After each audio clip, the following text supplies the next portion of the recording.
السلام علیکم، welcome to mind evolution. امید کرتا ہوں کہ آپ سب خیریت سے ہوں گے، اور ہمیشہ کی طرح آج بھی میں آپ کے لیے ایک ایولیوشنری ویڈیو لے کے آیا ہوں، اور آج میں آپ کو بتاؤں گا کہ مشکل اور آسان کا تصور کیا ہے۔ ایک شخص کے لیے ایک کام آسان ہوتا ہے، وہی کام دوسرے شخص کے لیے بہت ہی مشکل ہوتا ہے۔ ماہرین نفسیات کے مطابق کہ انسان جس کام کو آسان سمجھتا ہے وہی کام اس کے لیے آسان ہو جاتا ہے۔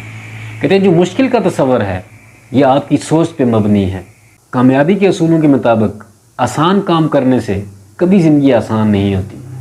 کہتے ہیں یا پھر مشکل کو بدلیں یا خود کو بدلیں۔ کامیابی کا سفر ہوتا ہی مشکل ہے۔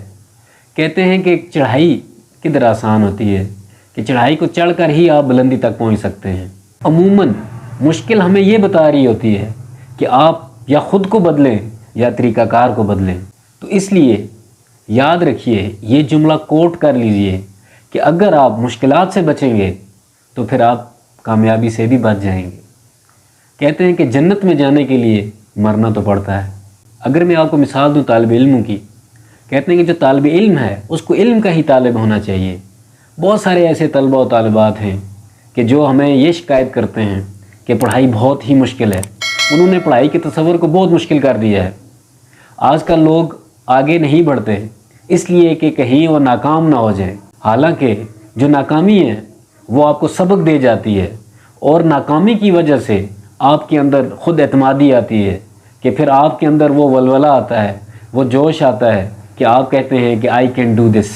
راستے کی مشکلات اور تھکاوٹ کو دور کرنے کے لیے اگر آپ نے یہ 5 اصول یاد رکھ لیے تو آپ کی زندگی آسان ہونے والی ہے۔ تو جو نمبر 1 ہے، کوئی بھی کام جب آپ کو مشکل لگے تو اس کی پہلے وجہ جانیے، وجہ جان کے پھر اس کو لکھ لیجئے اور اس کے حل کے اوپر مکمل توجہ کیجئے۔ فار ایگزامپل جیسا کہ جو طلبہ و طالبات ہیں کہ ان کو اگر مضمون کا کوئی باب، کوئی حصہ جو ہے وہ ان کو مشکل لگ جائے تو وہ پورے مضمون کو ہی مشکل سمجھ لیتے ہیں، حالانکہ ایسا نہیں ہوتا۔ یہ جو میرے 5 ٹپس ہیں یہ طالب علموں کے لیے بہت امپورٹنٹ ہے۔ دوسرا پوائنٹ یہ ہے کہ مشکل کام کرنے کا طریقہ کار بدلیے۔ اگر آپ کو سبق لکھ کر یاد نہیں ہوتا تو پھر آپ اس کو بول کے یاد کیجئے۔ اگر آپ کو بول کے یاد نہیں ہو رہا پھر آپ اس کو لکھ کے یاد کیجئے، یا کسی مخلص دوست کے ساتھ اس مسئلے کا حل شیئر کیجئے، یا پھر کسی ماہر مسئلہ نگار سے آپ کنسلٹ کیجئے، وہ آپ کو اس مسئلے کا حل بتا دے گا۔ نمبر 3، اگر آپ کو جو بھی کام مشکل لگے آپ اس کی بار بار دہرائی کیجئے۔ کہا جاتا ہے کہ دہرائی مہارت کی ماں ہے۔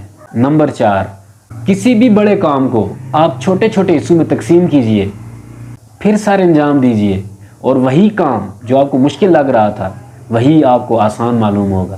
نمبر 5، مشکل کام کو ایک بار آپ آنکھیں بند کر کے یہ تصور کر لیجئے کہ میں یہی کام کر رہا ہوں، اور بعد میں آپ پھر وہ کام کریے، تو اس طرح سے آپ کو وہ کام بہت ہی آسان لگنے لگے گا۔ ہر کام کو شروع کرنے سے پہلے بسم اللہ پڑھ لیجئے، اور بسم اللہ پڑھنے سے اللہ تعالیٰ آپ کے اس مشکل کام کو آسان فرما دیں گے۔